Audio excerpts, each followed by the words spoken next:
Hindi makapili si mother sa dalawang puppy na to kung sino ba yung dadalhin niya sa mansyon at i-adopt. Kaya naman ito parehas na nga niyang iniuwi. Ay grabe naman. Ngayong umaga nga maagang nagpunta si na mother dito kay Bakla para nga syempre dalhan siya ng pagkain at pati na rin yung mga puppies niya. Pagdating nga dito si Kuya Edmar na yung naglagay ng pagkain ni Bakla habang si mother naman na nagpakain dito sa mga puppies. Nakakatuwa diba kasi nung huling pinakita ko sa inyo sa video natin ng mga puppies na to ay pakonti-konti pa lang yung lakad nila at parang nag-uumpisa pa mag-aral maglakad. Pero ngayon grabe sobrang galing na nilang maglakad at tingnan nyo sobrang galing na rin niyang kumain. Kita nyo rin nga sa umpisa ng video grabe na sila hindi na lang basta lakad, may patakbo-takbo effect na rin nga sila at grabe kakukulit na rin. Tapos grabe talagang sangyaban sila at sunggaban sa pagkain. Tapos tinan nyo nga yung isang sa dulong puti, pakaway-kaway pa yung buntot habang kumakain. Nakakatuwa naman kasi talaga magpakain ng ganito kapag nakikita mo nga na enjoy sila sa mga binibigay natin sa kanila.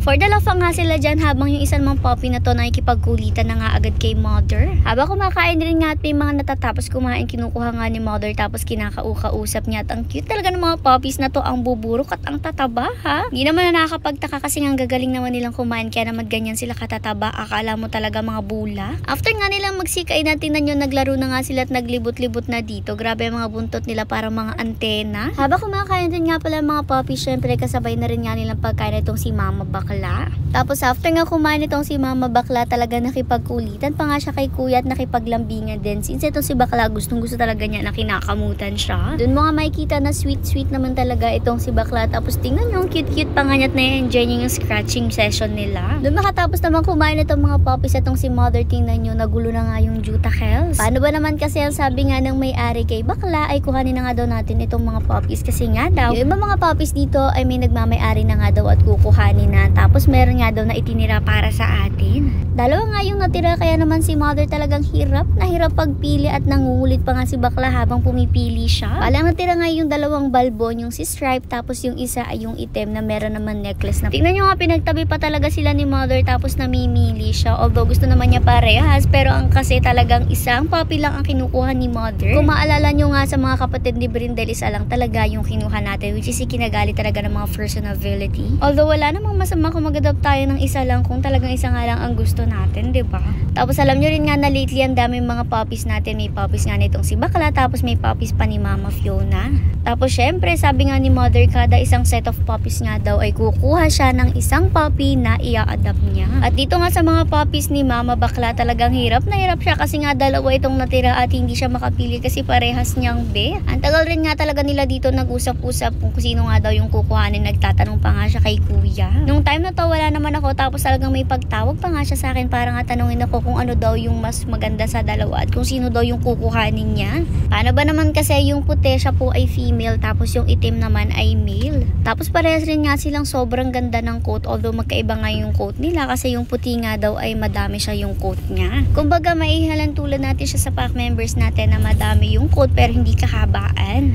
Tapos yung isa nga na itim, grabe naman yung coat niya, maganda rin tapos patirik-tirik although medyo konti nga yung pagka-coat niya. Basta malaki rin talaga ang difference nilang dalawa kaya hirap na hirap nga si mother pumili tapos parehas din talaga niyang gusto. Actually nung tumawag nga siya sa akin kahit ako sabi ko parehas na lang niyang kunin kasi ang hirap rin talagang pumili. Kawawa rin naman yung isa kasi nga syempre parehas nga silang walang nagmamay-ari pa. Tapos iba nila mga kapatid may kanya-kanya ng mga family pupuntahan. Maya-maya pa binuhat na nga ni mother itong dalawa, talagang tinitigan niya ng matagal at pinag-isipan niyang mabuti.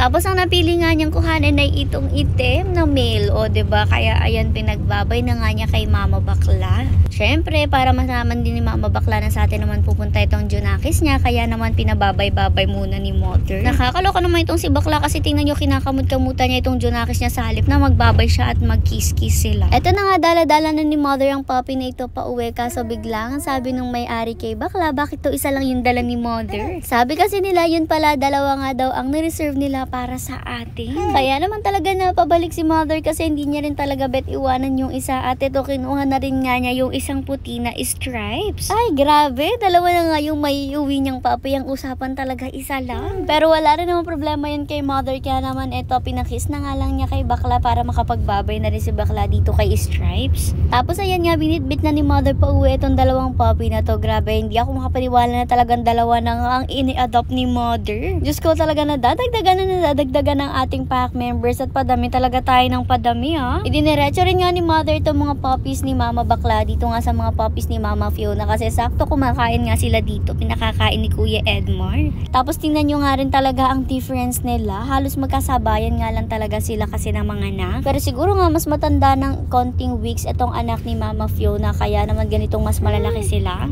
Tapos syempre mas malaki rin nga talaga ang mga anak ni Mama Fiona since malaking lahi rin nga si Mama Fiona, kita nyo rin naman kahit kina Mama Dog at kina Lola Dog. Anyways, ito nga for the chibog din nga dito ito mga anak ni Mama Bakla, talagang kahit nakakain na sila sa kanila, kumain pa rin nga sila dito. Habang ito namang ibang mga puppies ni Mama Fiona, tingnan nyo talaga nakikipagkulitan nga dito kay mother since ang galing na rin nga talaga nila makipaglaro. Maya pa dumating naman itong si Mama Fiona at nakikain rin nga siya dito sa mga puppies niya. Kahit nga nakakain na si Mama Fiona, talagang madalas kinakain niya yung tinong pagkain ng mga puppies niya, which is okay lang naman. Kesa masaya nga, okay na iniubos ni Mama Fiona kasi minsan talaga hindi na nga maubos ng mga puppies niya.